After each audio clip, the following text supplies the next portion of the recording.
Ladies and gentlemen, welcome to the 9 p.m. English News Edition brought to you live from RTD channel. The top stories of tonight are: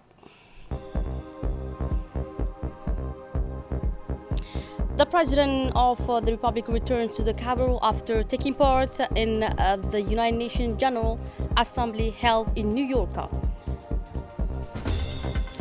Two financing agreements for priority projects were signed by the Minister of Economy, the Minister of Women Affairs, and the European Union Ambassador.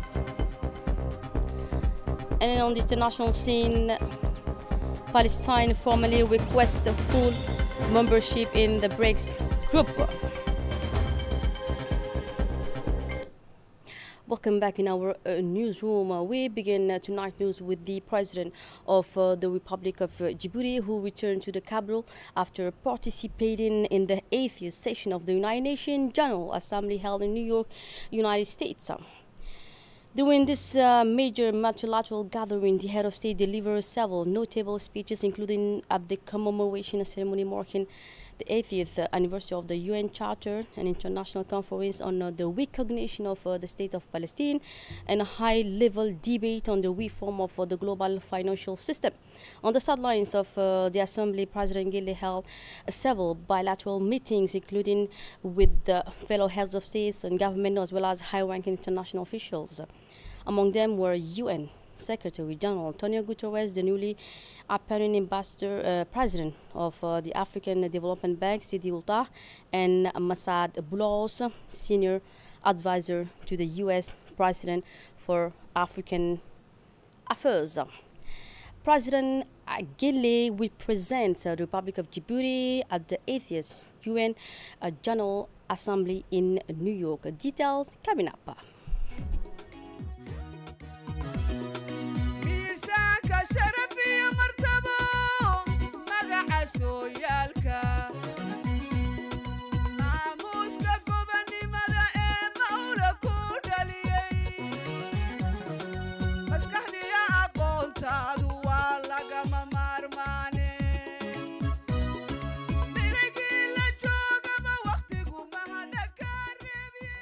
September 2025.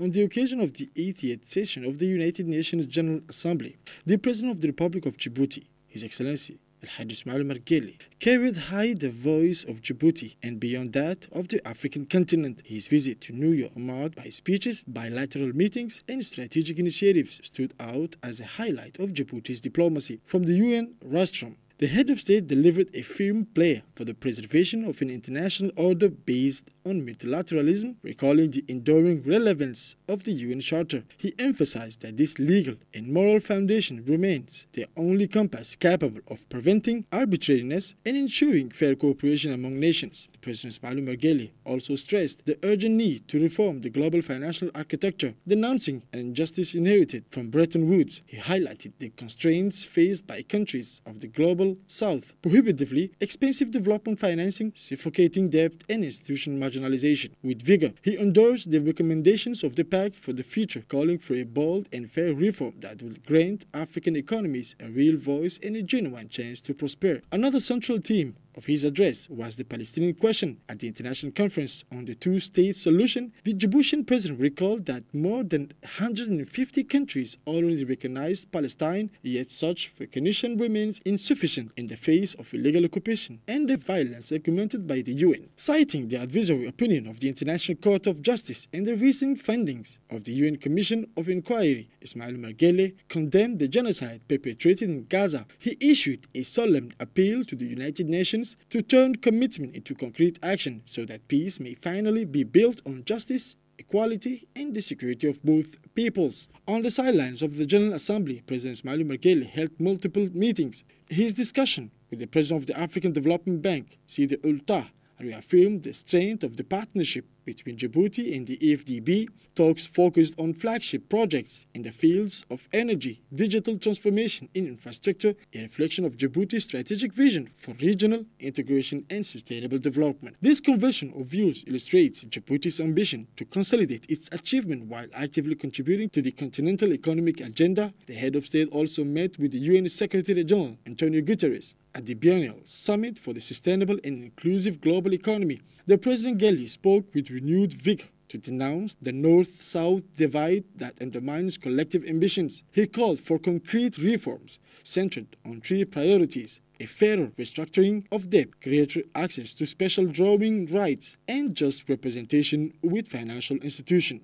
Through this speech, Djibouti did not appear as a mere petitioner, but as a responsible actor carrying a demanding vision for a fairer system of global governance. Between international tribune and bilateral meetings, between his advocacy for Palestine and his call for financial reform, President Ismail Omar Guelleh reaffirmed Djibouti's vocation to be crossroads not only of maritime routes but also of political voices. In New York, the Republic of Djibouti demonstrated that a small state can carry weight in world affairs when it stands for universal causes, justice, fairness, and peace.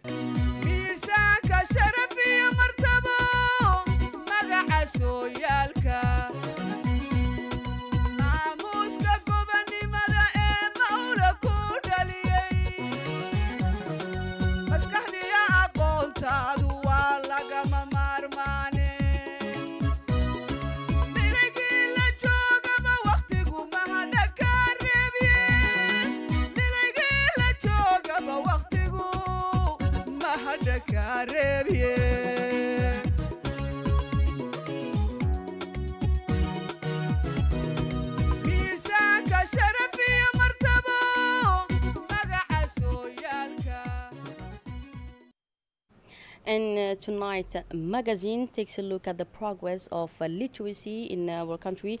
The National Literacy Program, led by UNFD with support from various institutions, will soon resume. In recent years, the program has expanded with more centers and more participants nationwide. Let's listen for more details.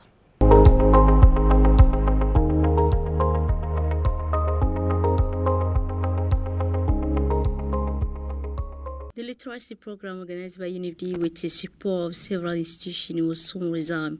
Over the past 7 years, the program has seen a significant increase in the number of centers and, more importantly, in the number of literate people. It has grown from 16 centers to 94. The National Literacy Program, in its current revision, began 7 years ago in 2018 with the support of the three key ministries, MINFOP, MFFF, and MES. Internally funded by MES and the PNA aims to combat the exclusion of people who have not had to support the opportunity to attend school. This is a national program spread over a 3-year course, at the end of which the literate person receives a certificate of the progression of course. The successfully pays the final year assignment. It is training containing primarily papers on reading, writing, and calculating in French. Since February 23, and still with financial support from MES, the program has also provided Arabic language instruction on the reading of the Holy Quran. Over the past 7 years, the program has seen a significant increase in the number of centers and, more importantly, in the number of literate students. It has grown from 61 centers to 94. In terms of enrollment, it should be noted that the number of beneficiaries has continued to increase, even though financial enrollment is relevant.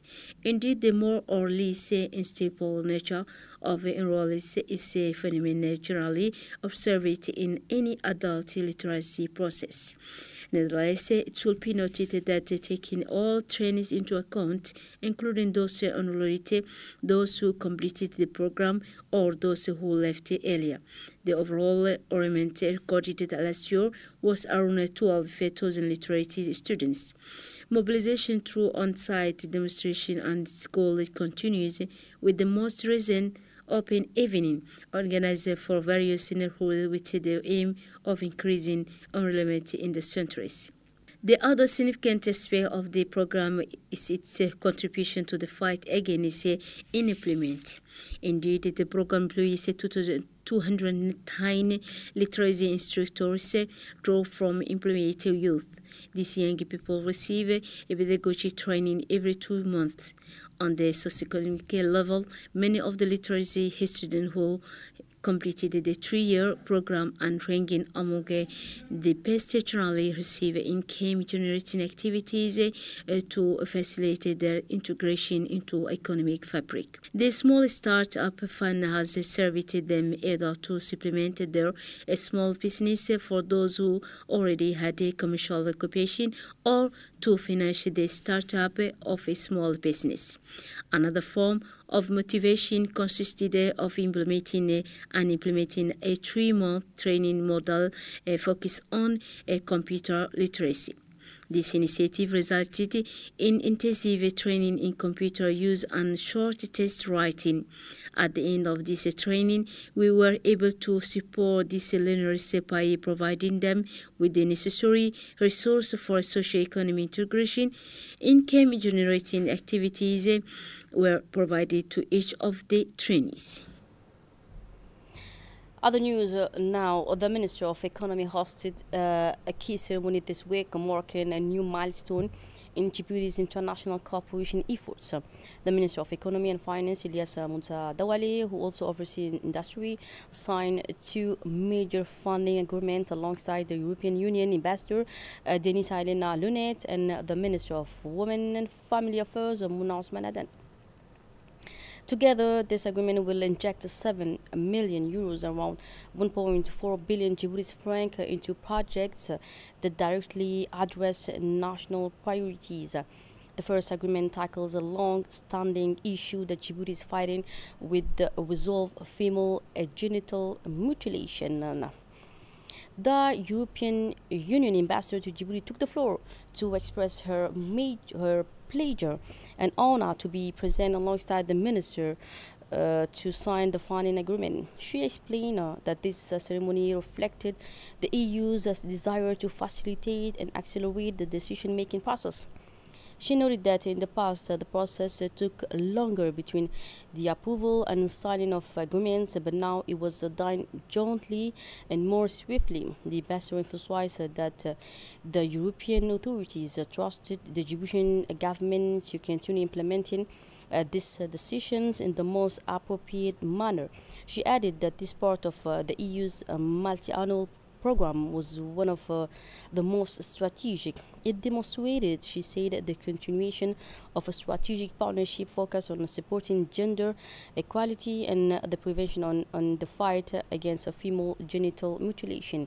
She highlighted the strategic importance of this commitment, not only because of the positive results achieved by the Ministry of Women and Family Affairs, but also because in today's world where funding for this critical issue is declining, the EU remains a dedicated partner. Regarding the second agreement, the ambassador explained that it concerned what is called the Technical Cooperation Facility, which also represents another strategic partnership.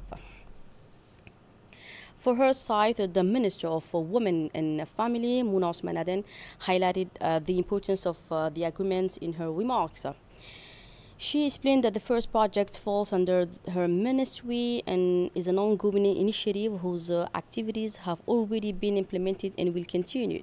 She said the project aims to strengthen measures in favor of women, particularly in the areas of education, protection, combating gender-based violence, promoting women's rights and empowerment. The minister noted that this project has been active for 7 years, operating both in the capital and various regions across the country.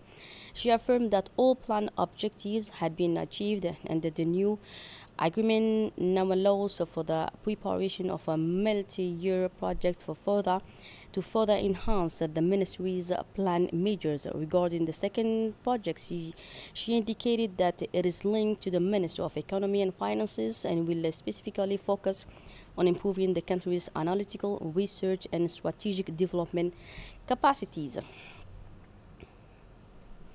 Taking the floor, the Minister of Economy and Finance in charge of industry, Ilyas Moussa Dawale, also delivered an important speech. He noted that the relationship between the EU and Djibouti is fruitful, based on trust, and particularly well coordinated. He expressed his pleasure in signing 2 agreements whose importance remains fundamental.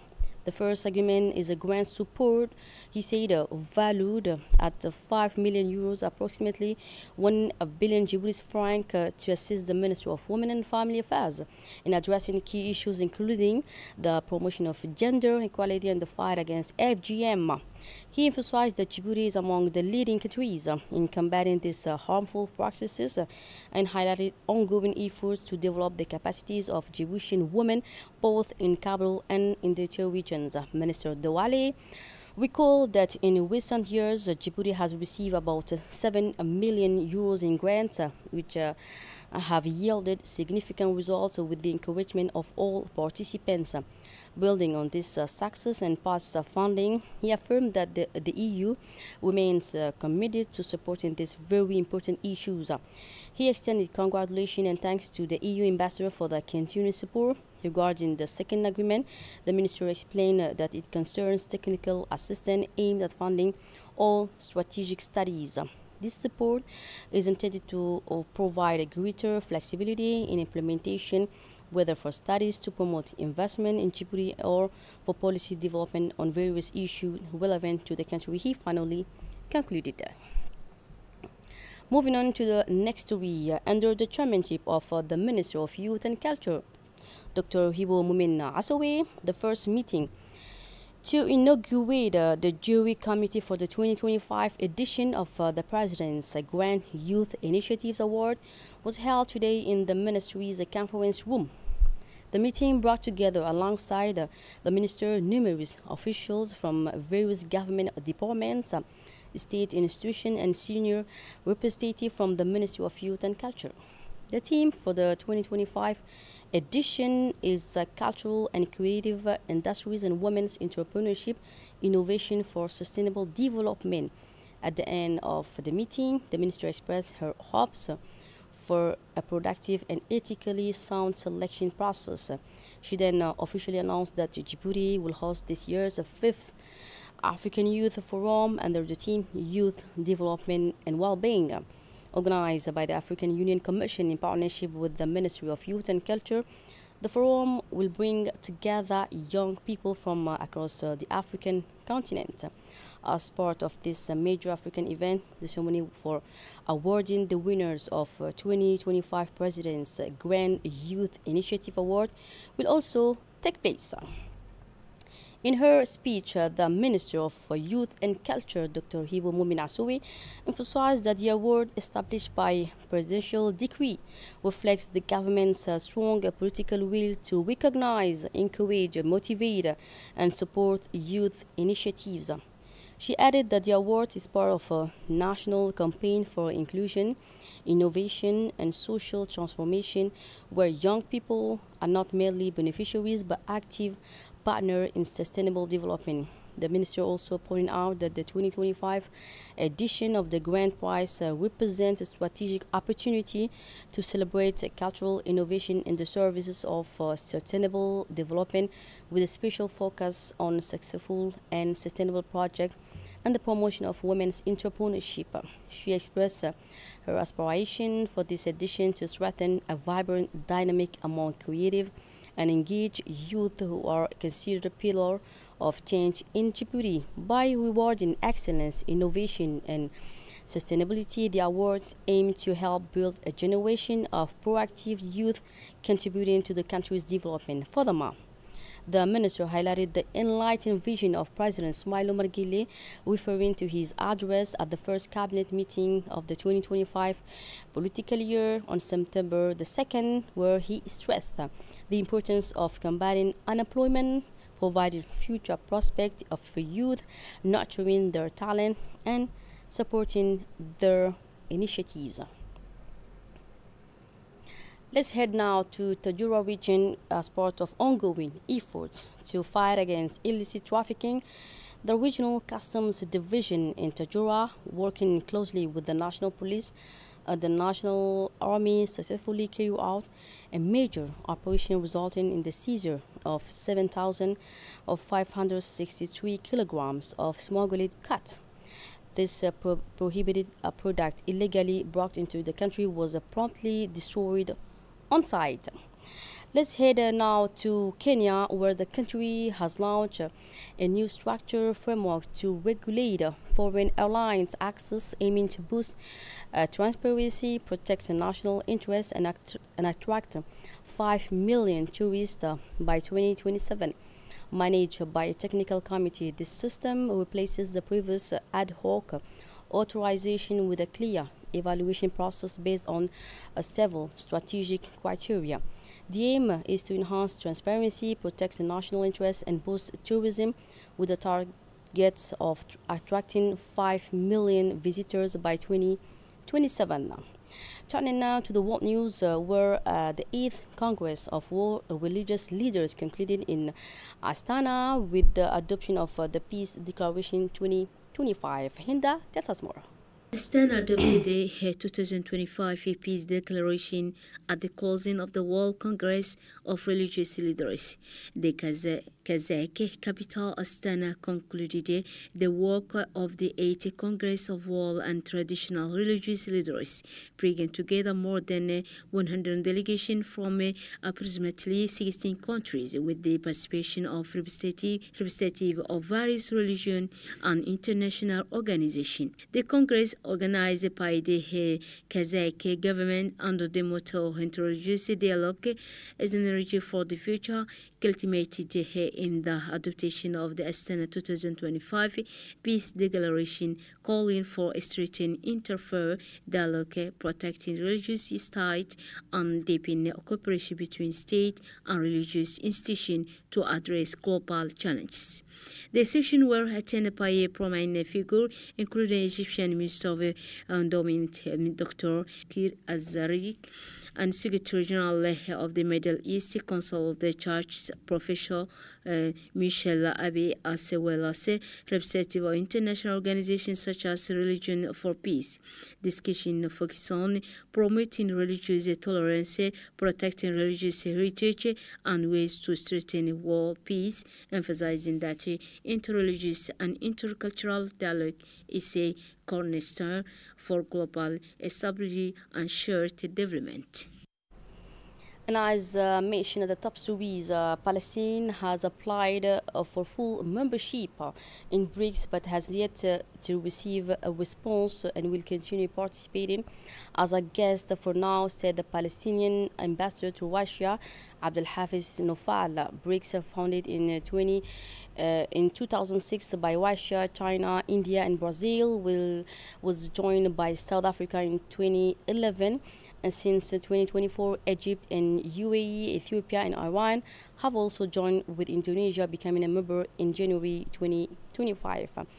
And at the United Nations General Assembly, African delegates brightened the hall with their rich and diverse traditional garments, turning fashion into a powerful diplomatic language. Beyond official speeches, their clothing express the unique identity, history, and heritage of each country.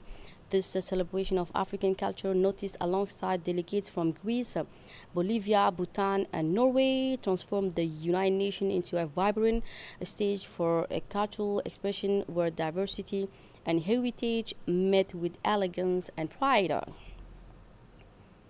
And finally, 3 people were killed and 8 others injured in a shooting in Southport, North Carolina, according to U.S. media reports. Southport police said a person of interest is currently being questioned, but no official arrests have been made. That's it for the news. Thanks for being with us and have a good night.